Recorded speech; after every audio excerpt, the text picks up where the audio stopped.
Looking forward to hearing your views on the topic of foreign trade zones in the U.S.A. Before we start, can you provide a brief background of yourself? Okay, yeah, my name is Scott Massie. I'm born and raised in the U.S.A. I've been in the field of logistics for over 40 years, and I've worked in just about every aspect of transportation, distribution, project management, and the whole gamut with all the different airlines, trucking companies, steamships, etc. And the subject I want to talk about is U.S. foreign trade zones and the impact on the whole economy and how they're being perceived, and the fact that many companies, the majority, are not taking advantage of the opportunities that are available. So, do you want to ask me some questions? What is a foreign trade zone? Okay, a foreign trade zone is a designated area that's set aside in the U.S., which that zone itself, it could be a building, it could be a big facility, a small facility, whatever, as long as it meets the qualifications, which is considered not in the U.S.A., even though physically it is in the U.S.A., until the goods that were received leave that facility. And when they leave the facility, if they are shipped within the U.S., at that time you would pay U.S. customs duty. If they're ships outside the country, you would not pay any duty. And if you say, hey, I can't sell these things and I'm going to destroy them, then you don't pay any duty. But they don't enter U.S. commerce until they actually are shipped to a customer in the U.S.A., as opposed to without a foreign trade zone. When an ocean container comes from China, lands at Savannah, Georgia, the customs people charge you the duty, whatever it is, immediately. And whereas with a foreign trade zone, the container would just get shipped right to your facility, like in this case, Atlanta, Georgia, where I'm at, and then you follow the rules, and then you get some great benefits out of this. And I can elaborate on that.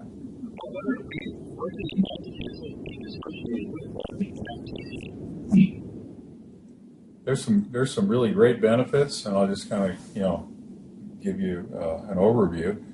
There's duty deferral. For instance, if you're familiar, for instance, I was importing some women's lingerie products that had a 32% duty coming from Guangdong, China, into the U.S., and they were paying that 32% as soon as it hit the port in Savannah.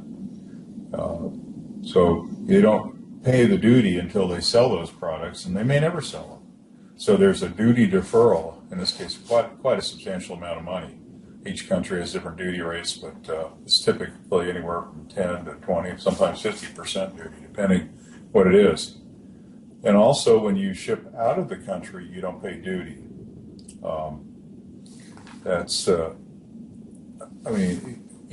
You don't pay any duty at all when you ship outside of the country. So if it came into the zone and left and went to Canada, for instance, you never pay duty, whereas you would have already paid the duty coming in, then you'd be paying it again going out. They have what's called a duty drawback, but it's almost impossible to collect because you have to prove pretty much the same item went out a year ago, was received a year ago, shipped out, and trying to match them up. Most people don't even bother to do it, but with the foreign trade zone, you don't worry about that. If you have scrap or something you want to get rid of, you get permission from the U.S. Customs to destroy it. They may want to come watch you do it, or they may just take your word you're going to do it, and there's no duty. You don't pay any duty if you're shipping anything to the military. That's duty-free.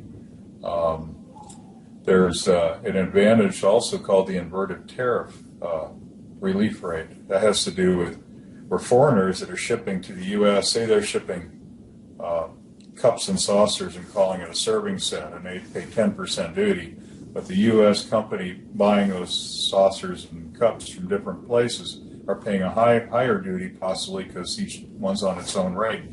And once you're in a foreign trade zone, you can put them together as a cup and saucer, then ship them. You'd have the same advantages as the foreign companies, where a lot of times people think they're getting advantages unfairly against the domestic ones. But that's because the domestic ones aren't involved with a foreign trade zone. It's designed to give them a lot of benefits.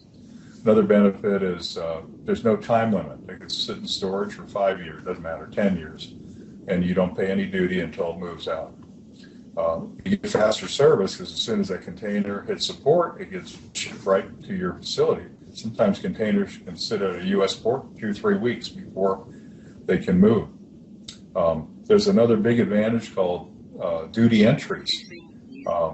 With typically companies will pay brokers as much as $50 to $100 per entry, and you might have 20 or 30 entries in a week, $2,000 to $3,000. Well, you can get permission to have one entry per week and just pay $100. That's a huge savings. There are also some benefits for tax exemptions, insurance savings, plus you can actually create jobs for people in the United States. Okay. Can you talk about how difficult it is to get involved? Okay, that's a very good question. There's a perception out there that, first of all, it's very complex, it's very expensive, and you got to be leery of the U.S. Customs people because they're out to get you. None of that is true. There's a startup cost to get in, and part of why it's high right now, it's still relatively high, there's still benefits to doing it that way, is there's only a few people involved. There's some consultants and 2 or 3 companies that have software, and they have consultants, and they make a killing on the companies that want to go into one. Now, if you're a Walmart or a Home Depot or something like that, money's no big deal, and you'll pay the fees. But a smaller company may balk at the idea they got to pay maybe $300,000 to set one up, even though the payback may be within a year. The truth of the matter is the costs are so high because there's so few people, and it's almost like a monopoly. Well, it is in setting these up. And the bottom line is the government is not out to get you. Yes, you got to follow some rules, but the rules they have you follow are really no different than you, if you owned a company, would want to follow, making sure that stuff is put in the right place, the right time, kept track of, that whoever comes in your facility has permission to be there. That you're complying with all the safety and fire hazards and things like this. So they're not asking you to do anything you shouldn't automatically want to do yourself. So there's a lot of myths that have prevented a lot of companies from not participating in either in a multi-purpose one where you're sharing, with other facilities or companies that are in there, or your own. You set up in your own warehouse. What does it cost to set up an FPV? Well, again, it can cost you a lot depending how you go about it. It could cost very little if you have some understanding of how to do it, and it's really just like following any other government regulation. I'm actually working on a training program I've created to kind of help this process. And there's new companies, another one that came out recently that has more affordable software. And the government itself, the U.S. Customs Department is under the Department of Commerce, headed by the Secretary of Commerce. And they've been going around to the different foreign trade zone groups and trying to encourage people to join. It's not a political issue. Both the Democrats, the Republicans, and the Independents, everybody wants more business in the U.S. And if they don't participate in a foreign trade zone, it makes it difficult to do much more. Give you an example. Out of 300,000 companies that do importing and exporting in the U.S. as of 2013, only about 4% of those were involved with the foreign trade zone. It seems kind of ridiculous.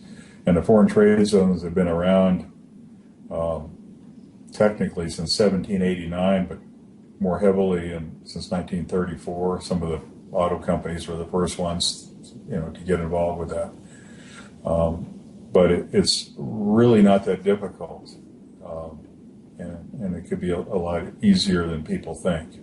But there's a myth that's put out there for reasons to keep it limited to a monopoly that wants to keep control over what the money they're making with a few companies that want to go into it. And what are the issues with the U.S. Customs organization? Well, I mean, the issues really are that you become a deputy basically when they say, okay, you want to set up this warehouse, make it a foreign trade zone. Okay, we're going to use some rules.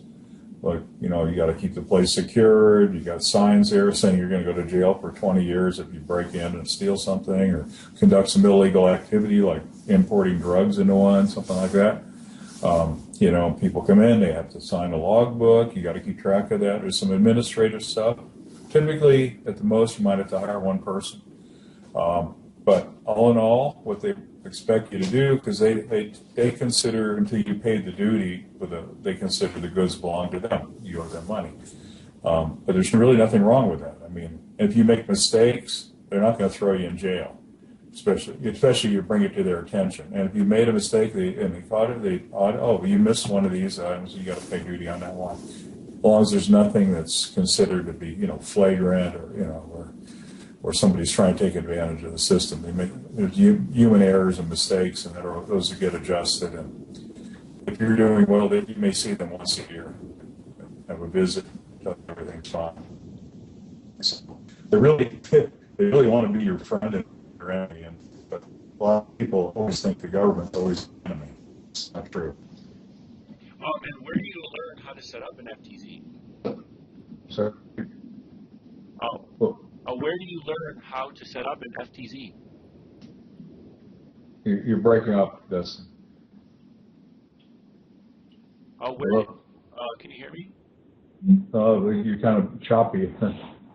Try again. Yeah, I'm here. Where do you learn how to set up an FTZ? Well, again, there's limited resources right now. I mean, you can get the regulations. I mean, you can get those free. You can download them online, and you can just read about it, or you can contact the various consultants. There's what they call a grantee, which is sort of like the group that sets up the foreign trade zone network in major cities, and you can visit with them, and they'll give you some pretty good information as well. So there, you have to do a little digging in, not too much, but if you're really interested, and you have to be in a place that's considered a port. Like, it doesn't have to be an ocean port. Like Atlanta's, 100 to 200 miles away from a port, but it's close. Atlanta Airport is considered a port authority. So as long as you're within 90 miles of the Atlanta Airport, you're in an eligible area. There's some places probably out in the middle of nowhere that wouldn't be, but for the most part, where most industrial business taking place, almost everybody can join a foreign trade zone, or just join somebody else's, or create your own. Creating your own is a little more involved, but it can be very beneficial to your organization.